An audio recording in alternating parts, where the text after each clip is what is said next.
I know. He is from like Irvine, so it just gets too much for him. Really? He wore me down. I kept saying, no, not this year. He wore me down. So Our neighbors are like that. I mean, he's got cold. he is like that. He's cold. Can't you wear him up a little bit? I mean, maybe Ready? I'm not doing a good job, but All right, we'll call this meeting to order. We'll start with roll call. Ms. Lazaris? Here. Mr. Grady? Here. Ms. Heimstreet? here. Ms. Silva? Here. Dr. Mason? Here. And what we'll do is we'll start with Ken France at 331 Pinnacle.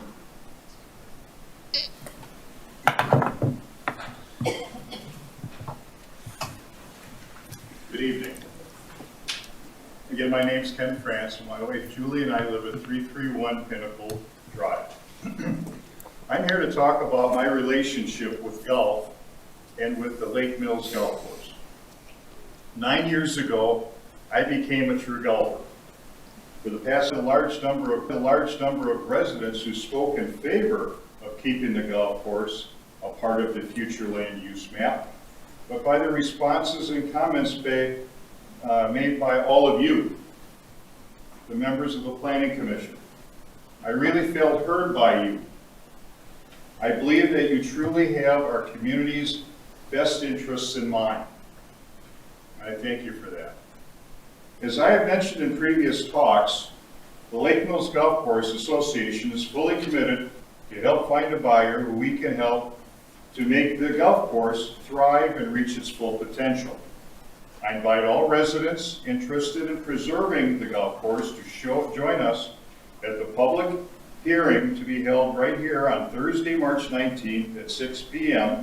at the Lake Mills County City Council chambers. I also urge you to join us at LakeMillsGolfCourseAssociation.org. I especially encourage you to join us on Facebook and learn more about what is possible for our community treasure, the Lake Mills Golf Course.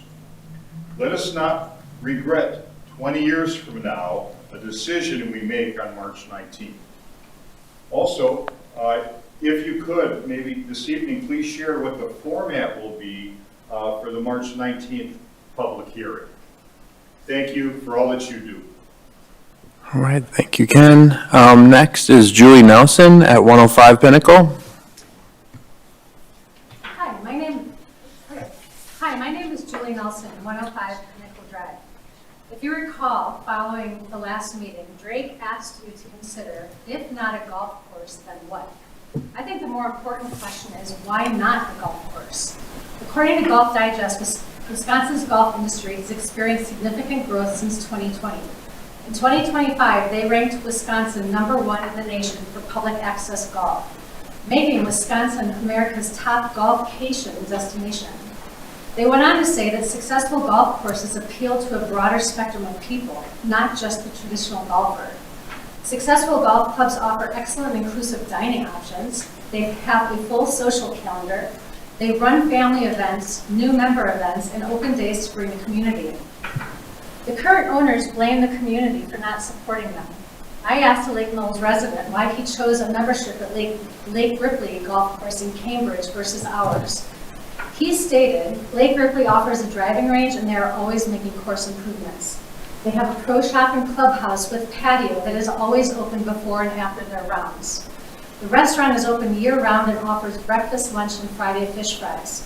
They promote an atmosphere that welcomes golfers and non-golfers. At any given time, there are people milling about, playing cards, hosting meetings. He went on to say it's more than a golf course. It's a social club and community gathering place.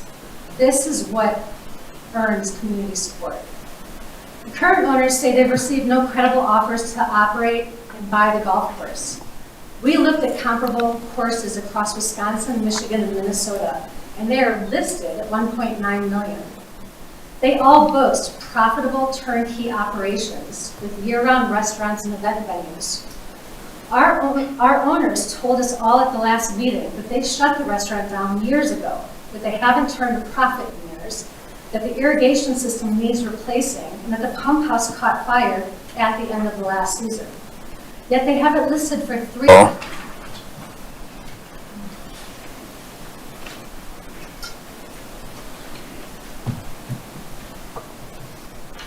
Jeff Allen, 146 Pinnacle. I'm going to be very brief. It's always nice to have options. This city has the luxury of having options for its future growth. There's developmental land that just opened up south of town by the existing Flood Lake Road development. There's land in the same area that it's said, is potentially going to open up soon that the school district owns, just across the street from that. And there's an area on the north side of I-94 that isn't for sale, but it is in the long-range comprehensive plan that future development might extend that far. And the comprehensive growth plan was carefully thought out by everyone.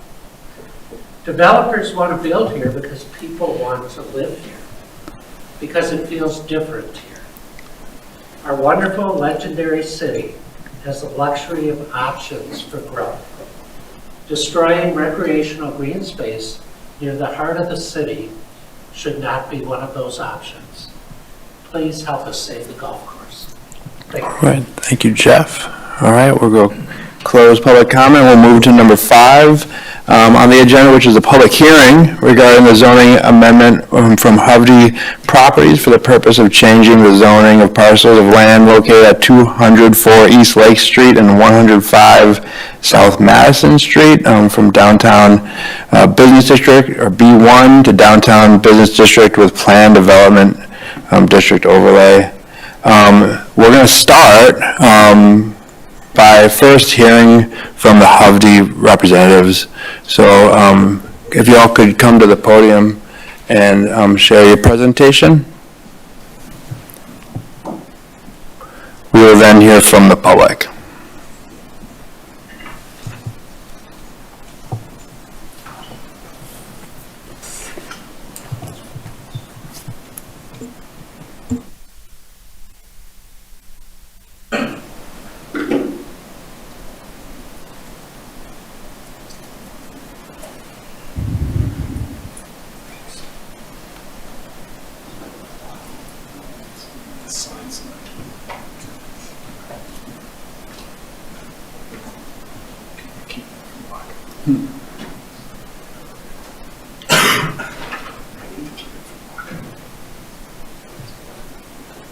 It's an important job. Thank you, commissioners. Thanks, Drake, for IT and all your support on this. My name is Ethan Schwenker. I'm the Chief Operating Officer with the applicant Hovde Properties. My role here tonight is just to kind of briefly reintroduce Hovde for those of you who are less familiar or weren't at the concept meeting last couple months ago, and then just our approach to the project. And I'm going to turn it over to our architectural team at Angus Young to go over the presentation and application materials. Hovde Properties is a third-generation family-owned company based out of Madison, Wisconsin. We are based out of Madison, but we've worked in downtowns in Waunakee, in Racine, worked in Janesville, worked in a number of communities. We, being family-owned, we also own and manage all of our own properties. So we don't use third-party management, and because we're a family office, the whole point is to own it long-term. So the idea is investing and being part of the community over the long term. And what that sort of affords us an ability to do a project and invest in it a little bit more, because we're really not looking to sell it the way a fee developer might be looking to. So we tend to invest a little bit more heavily on the front end, because if we're going to be there for a long term, we want to fit. Our approach on this project just generally is that there's so much that seems to come together for this one. It's an underutilized site. It's in the middle of a downtown with a beautiful historic district, but the site itself is, otherwise blighted and underutilized. So it's an opportunity to build something with character, build something that reflects the initial character without imitating it, but also addresses a critical need, which is housing. And this provides not only housing for current residents who might be looking to downsize, but other people who are looking to move the community but don't want to shovel snow or for a variety of reasons when it gets started. It also complements the businesses downtown by bringing down foot traffic. So it's a way of both addressing sort of the past and looking towards the future what makes sense here. And so we're really excited about that opportunity and the feedback we heard during the concept meeting and throughout the public process. And we've done what we think is feasible to try to address those comments and to develop a project that we feel like really complements what the city has to offer. So with that, I'm going to turn it over to our architectural team, Andy C. Thanks. Okay. All right, can everybody hear me okay? Okay, great. So I'm gonna start with just a real high-level overview. I don't know who here was here last time or not, so we'll do a quick high-level overview, and then I want to address some of the staff comments, just to make sure that we're kind of covering where we're at. So this project's Century site to the north of us. The image that you're seeing here is the north facade, so facing the park. It is 100 residential units, and then there's also a commercial space on sort of the main corner where the walkway from City Hall to the park is. So mixture of 3-bedroom, 2-bedroom, 1-bedroom, and studio units, and we'll talk about the studio units here in a second. Those square footages range from in the 500s to around 1,000 square feet. 4-story building.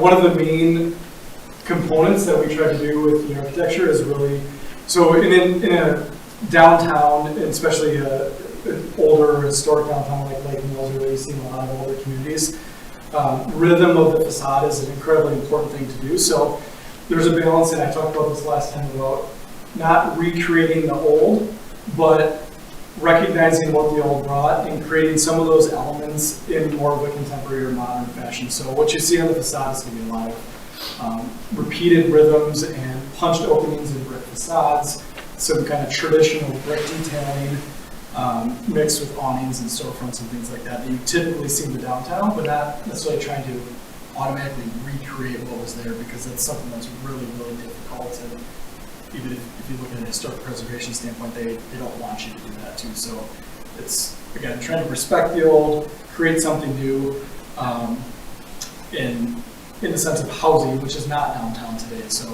obviously we have storefronts and businesses and some apartments on the second level. So kind of go maybe a couple more, but everyone's I think familiar with the site. So we got Madison, Water, and Lake Street. Lake Street has to be the north facade. That's our main facade that fronts the park and the shopping district downtown. Existing Century site. So again, like Ethan mentioned, it's a blighted site, so we're trying to bring some life back into that site with this development. Let's go a couple more.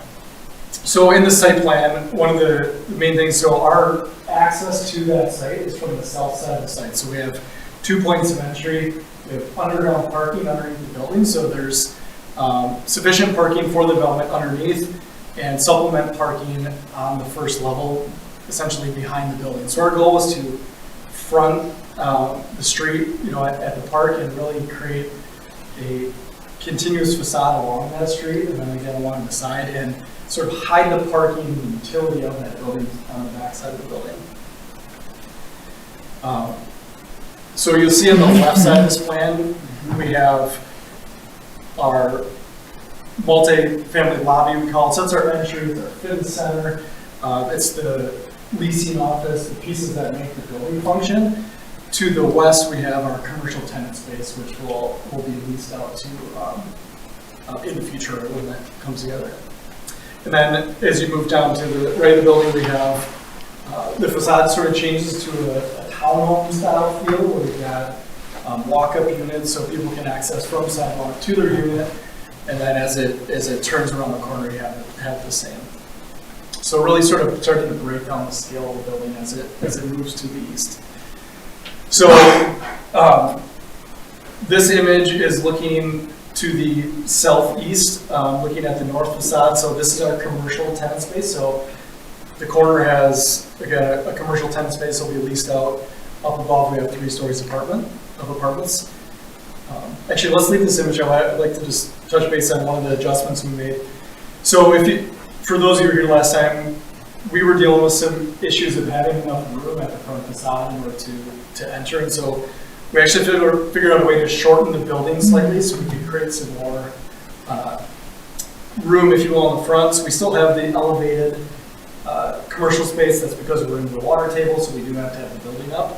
But it allowed us to bring that facade out to the front of the building. So you'll see the differences in the packet that you have show some side-by-side renderings, but we did bring those storefronts out. We added awnings. We did adjust some brickwork and go to some lighter brick. We're trying to do a better job in this to show some of the brick detailing that will be there. I know there were some comments last time about not being able to visually see some of that, the soldier coursing and the brick detailing that was there. So we worked through some different window rhythms and that brick detailing to try to make it easier to visualize in the imagery. So yeah, some additional architectural detailing and lighting elements, different trim. We did alter some facade materials, so you notice that the brick has gone lighter. There was a red brick before. We added some building accent lighting, so you can kind of see that between the second and third floor. We have up-down lights that wash the brick on the front of the building, along with some pedestrian sort of scale lights at those storefront entries. And then larger windows at the commercial space. And then we can kind of just flip through these, just kind of just walk you around the building. So this is looking the other direction up along Lake Street. So you can see the walk-up apartment units kind of as you turn the corner. And I mentioned this last time, but one of the goals with this was because it's ingrained in the downtown, and a lot of buildings are 2 to 3 stories, that take this 4th story and we set it back, and architecturally we change that material so it's kind of becomes a backdrop and not an accent on the building. So spend a lot of our time and energy in architectural detail on those first 3 stories and really make your eye kind of ignore the 4th story as it's set back. So again, just looking down Lake Street, you can see the apartment entry. Here you're kind of seeing the walk-up units. And as you go to the next image, you can see each of those, where those balconies stack underneath those, we have the front door to those first floor units. Yeah, just continuing around, we have a little bit of grade drop as we go. So you see there's some stairs up to that corner unit. Then as you work around the back side of the building, you have parking lot, additional sort of public and unit entry, and then as you enter down in the parking garage, you have a resident entry and parking along with the trash and recycling room in the bottom. And then to address 3 comments in the staff report, just to show, so if we go back to the site plan, but there's a comment in there about curb and gutter. There's a curb portion of the site. We did add that curb and gutter, that's no problem. We did lower the parking lot light poles to the height of 15.6, which was asked for in the staff report as well. It's also no issues whatsoever. And then on the unit sizes, which I mentioned, so the staff report talks about an 800 square foot minimum for apartment units. It is really very standard in market rate apartments to see studios in 450 to 550 square foot range. So the units that we're providing are in the 500 to 600 square foot range, very much in market norms all over. We do run into that in a lot of municipalities that, apartments have changed and units become more affordable as they get smaller, so that size and that scale works really, really well, and it's super common in a market rate type situation like this.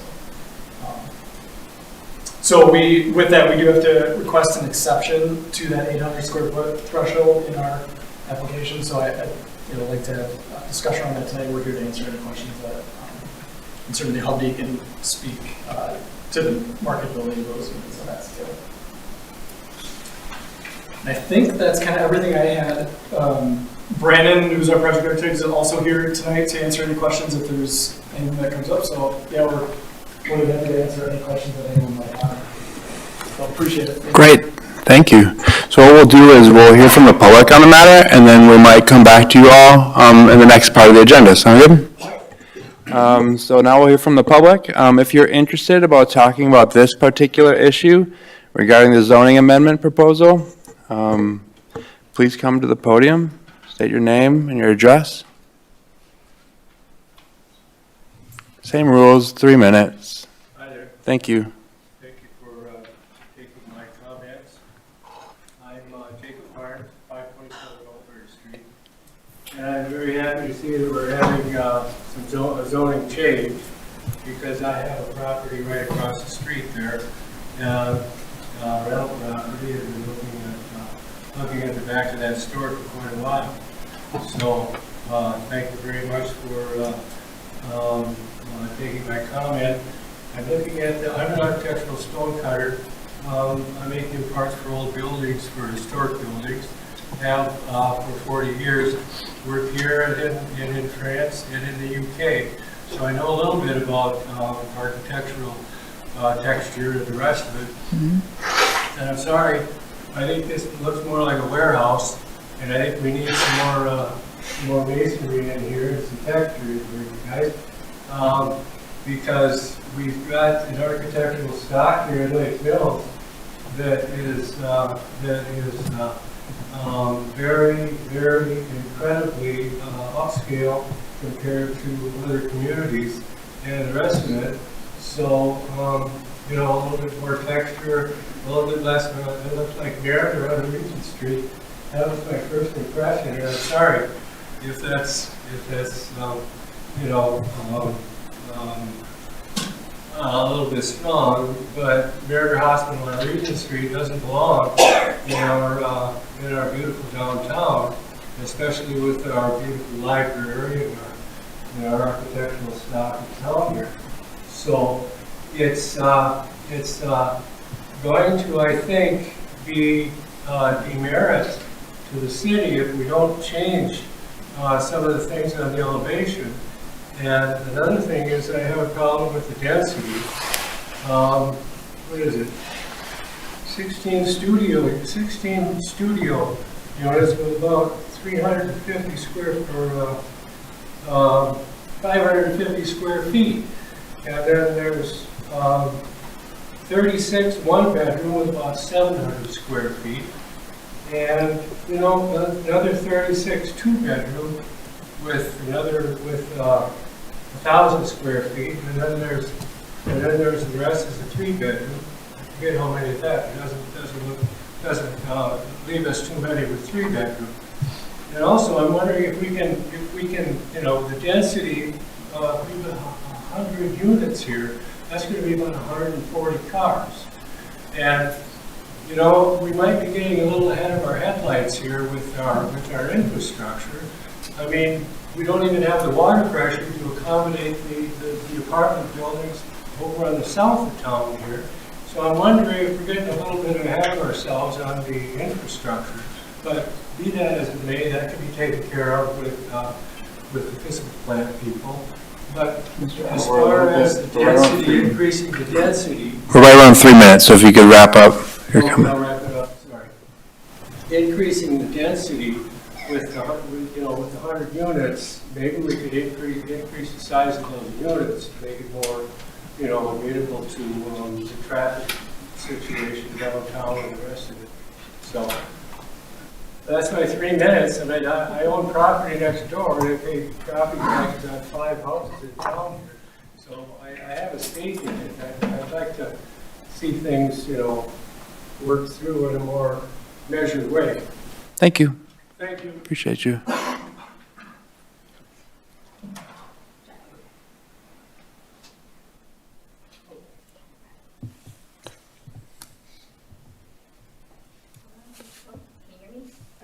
Can we hear?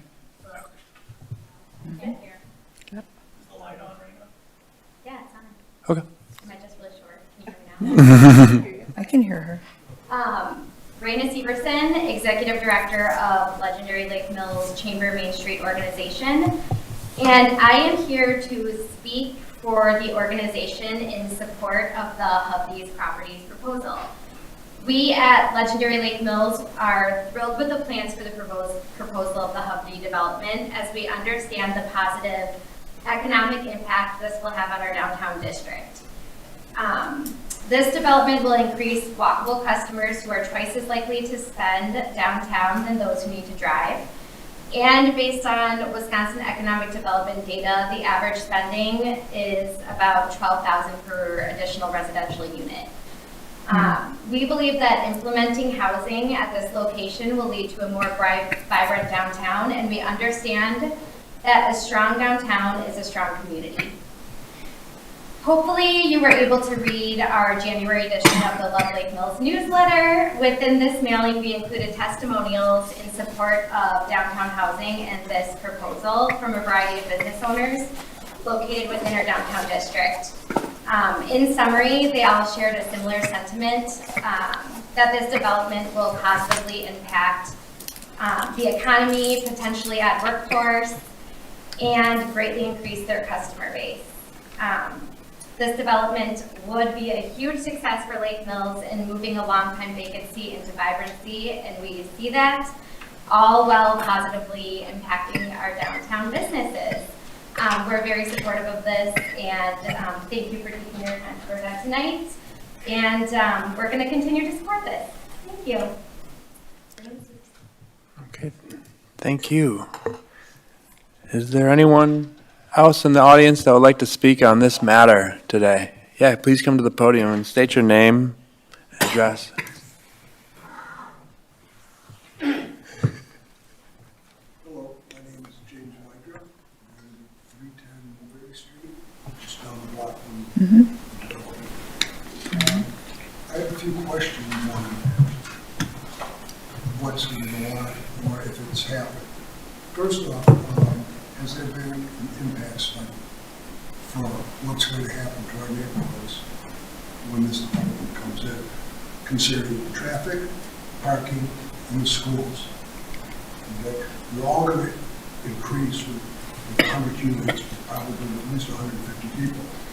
Also, the electric and water usage I'm concerned about. Okay, will the city be able to meet the needs for the building? And if we do need more equipment, is the city going to have to pay for it? Or, will our fire department's ladders reach a 4th-story building? I don't know if these questions have been asked. We want to build a building, find out it costs us $500,000 to buy fire equipment to take care of it. Okay, concerning the apartments, 100 apartments are quite a bit. Okay, rental units already in our city are about 30%. And they said a healthy city has about 20% rental units. You have 80% home ownership. With home ownership, you have people investing in their community, not just coming here and living and using our utilities. Okay, what else do I have here? Okay, with 100 apartments also, we're not going to have enough parking. You're saying we're going to give 26 additional units onto the street parking. Well, that's 26 units that are probably going to be used, cars left there when people are working, or just, taking up spaces that normally would be vacant, that we're giving to another building. Also, the green space, they commented that they don't have enough, but there's a park across the street that they can use. Well, the park isn't just for that building, it's for all the residents. So they're going to be benefiting from that also, which is great, but at half the units would be a little more manageable. Okay, next I have the traffic for the area. Since Century has left the grocery store and other grocery stores, traffic down Mulberry has been better. They posted no trucks, which helps. No trucks are allowed on it. Speed limit is rarely enforced, but it's around the 30 mile an hour level, which is fine. But I'm sure with everybody leaving for work, you're not just gonna go down Main Street and get on the expressway. They're gonna be cutting through Mulberry, they're gonna be using all the side streets, and my guess would be speed limits aren't going to be enforced. So are we gonna need more police to enforce speed limits? You know, we have to look into that too, I think. Or can you put speed bumps? Can you change the speed to 15 miles and say 5 over costs you 50 or something? Changes. A lot of them are good. You know, it's a really wonderful clean city. I think with this many people in such a small area, it'd be like putting, on my little place that I live, I have a quarter acre, it'd be like putting 12 houses on my little lot. So, just thought I'd do that. Thank you. Thank you. Anyone else would like to talk?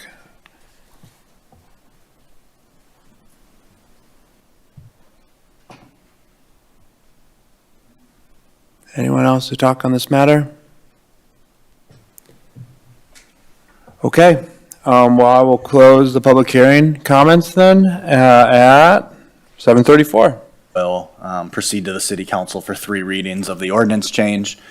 Not a lot has changed since the concept review when staff gave a little overview of the project. Staff does recommend approval of the application. If you'd like more detail on anything, Dustin here is available to provide any feedback on his analysis of the proposal.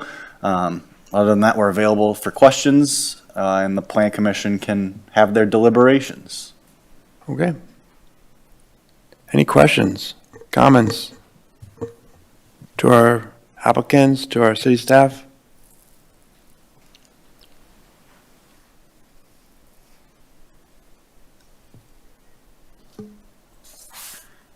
I really appreciate the changes you guys made in the drawings. I think it looks really nice. I like the lighter colored brick. And I think you did a great job. I think it looks great. Excited about this project. There were some comments about the impact study, traffic, utilities, school. When does that come into play? From the lake on, and then companies such as Hamlin, which were high water users that are no longer in business, and so our water capacity is far exceeds our usage of it at this time with the 3 wells that we have. And then our water supply, the amount of water we have, is also more than adequate to add significantly more development in the city of Lake Mills. The wastewater treatment plant will be able to accommodate it currently, and is also in the midst of a capital improvement plan that's required to plan for the 20-year growth projection of from the DOA for the city of Lake Mills, which is a population equivalent of over 12,000. So there's quite a bit of capacity that is required to be built into that plant by DNR standards, and that we are in the design phases of. The megawattage available, the electric supply is also more than adequate for residential development. When we have, when people comment on things such as power outages or things like that, that's not an electrical supply issue when that happens. It's typically, what's most common is animals that have gotten into the substation and have blown a transformer or messed with, or made a connection error or something like that. It's not a electrical supply issue that would cause any power outages that we may have experienced in the past. The parking that's been submitted is consistent with many other communities, rural, suburban communities as well, that's listed in the memo. The City of Lake Mills code does have a very, very high parking requirement for multifamily. That is not conducive to a downtown development such as this. We are, I believe, the highest parking requirement in Jefferson County, if not, we're certainly in the top, and when compared to other communities as well, our parking requirement is dated, and those are comments that this Plan Commission has received from other developers as well. So, And I'm under the impression that the fire department has equipment that could be well Yeah, we- within range, and our police just had some grants too that expanded the force. yep, we've recently added 2 police officers to the sworn staff of the police department, and the fire department we did ask for their opinion on the height of the building, and they stated that they would be able to serve the development. Yeah, I'd just like to add a couple of things related to that. On the parking side, just remember in the historic downtown, there is no parking requirements for any development in downtown. That includes the existing commercial. Downtown setting, you are intended to have shared parking. City certainly has a number of lots that are available. And then there is on-street parking. I know there's some parking limitations, winter rules, et cetera. But that holds for any of the downtown businesses that also have upper floor residential uses, and of course would apply to this site. So I just want to make sure there's some context there. This site is adding downtown parking, which is important on-street downtown parking by closing the accesses they had on the north side that were the former Century site. There has been kind of a review of the city's lot to the west. There is available parking there. Our biggest issue with parking is typically overnight with residential because obviously most of the commercial entities are closed at that point. So they're historically seeing about 1.4, need for 1.4 stalls per unit, and that's generally what they're providing. There was also a comment on green space. Again, in the historic downtown, there are no green space requirements in the downtown. Historically, sites have built lot line to lot line. As you know, they're kind of, you walk down the street, it's building after building after building, go out to the back, and then it's kind of pavement or alleyways, right? So again, here, there is no minimum requirement, unlike when we have a traditional suburban multifamily development in our R312. There they have a green space requirement to make sure they're not overbuilding on sites. This is an urban site, a redevelopment site that is paved from lot line to lot line. So again, they are providing some outdoor spaces, and then they have indoor kind of recreational spaces for their tenants. I think those were the big comments that I had. The density issue, we don't have a density number prescribed in the downtown. We allow upper story residential uses. It's a rarity when a community has a 2-acre site in the center of their downtown available for redevelopment. Typically, it's your kind of historic buildings that have maybe 2 stories above, can usually have about 3, 4, 5, 6 units within them. So this is a bit of an anomaly. It is certainly something that needs to be approved as part of the planned development district. But there is no specific density number that we have in the code that would apply to any downtown site. There are a series of bulk regulation exemptions that they are asking for. Those are noted in the memo. I'd like to point out that there is a typo in the memo. Thank you for pointing it out. The maximum height in the downtown district is 35 feet. Got that confused with some of our non-residential areas, which allow 45 feet, and they are asking for 49 feet. And again, as Drake mentioned, the fire department has reviewed this. This is not uncommon. The ladder truck they have can reach, but they have staging areas and the building is sprinklered. So. Okay, thank you. And regarding the aesthetics, there was a concept review several months ago. I don't believe anyone spoke on it, if I'm not mistaken. Maybe one. It was like 14 people that spoke on the golf course and 0 on this. I made some recommendations, and you all totally heard them, and I thought you upgraded this significantly, and so I really appreciate you for that. I just have to add one. I just have to add one thing. I think we addressed, there was one comment from the public that said about water pressure fluctuation, and I think city staff addressed this, just so the Plan Commission knows, at a meeting a few years ago already. Since the obsolete water tower, the 360,000 gallon water tower on Tower Street became obsolete and tore down. The city now relies more on pressure pumps from the well sites, and I'm quite sure that it meets and exceeds all expectations, including fire protection. But it had been addressed previously to Plan Commission, so there should be no problem with that. All right, planning commissioners, any more input?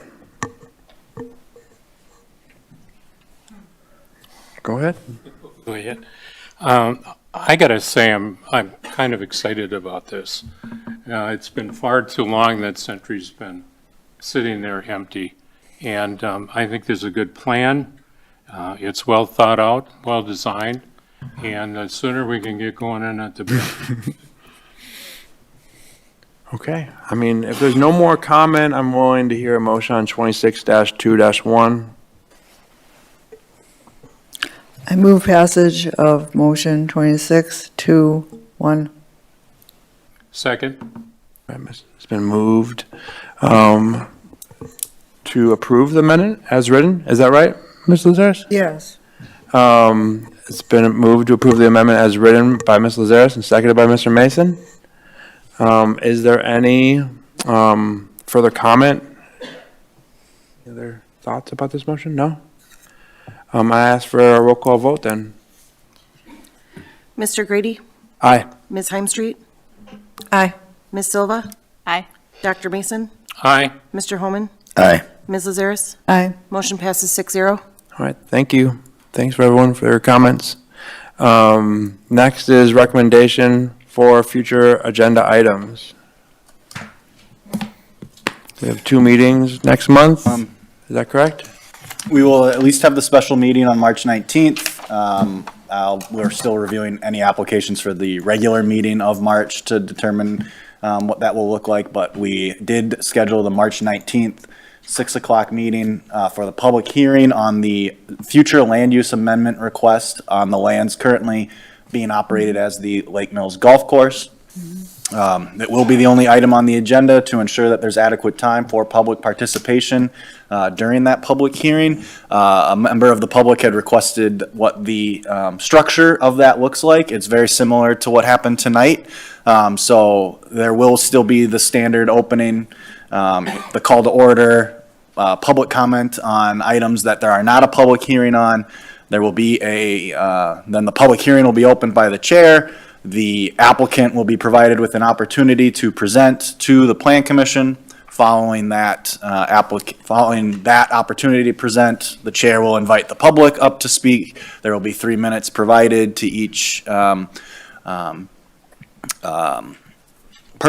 The difference between the public hearing and the public comment is that you do not have to register to speak prior to the public hearing. And so anyone who is present at the time that the public hearing is open will be provided an opportunity to speak. That's typically how those are run. But the special meeting was called to ensure that there was adequate time for this due to, we expect that there will be significant public comment.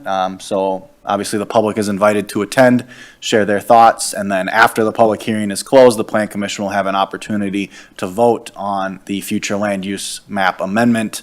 And the future land use map amendment, as a reminder, requires approval by both the Plan Commission and the City Council. So if the Plan Commission were to not vote in favor of the amendment, that would not proceed to City Council. This is one of the rare circumstances in which it is not a recommendation from the Plan Commission, but is potentially final action by the Plan Commission.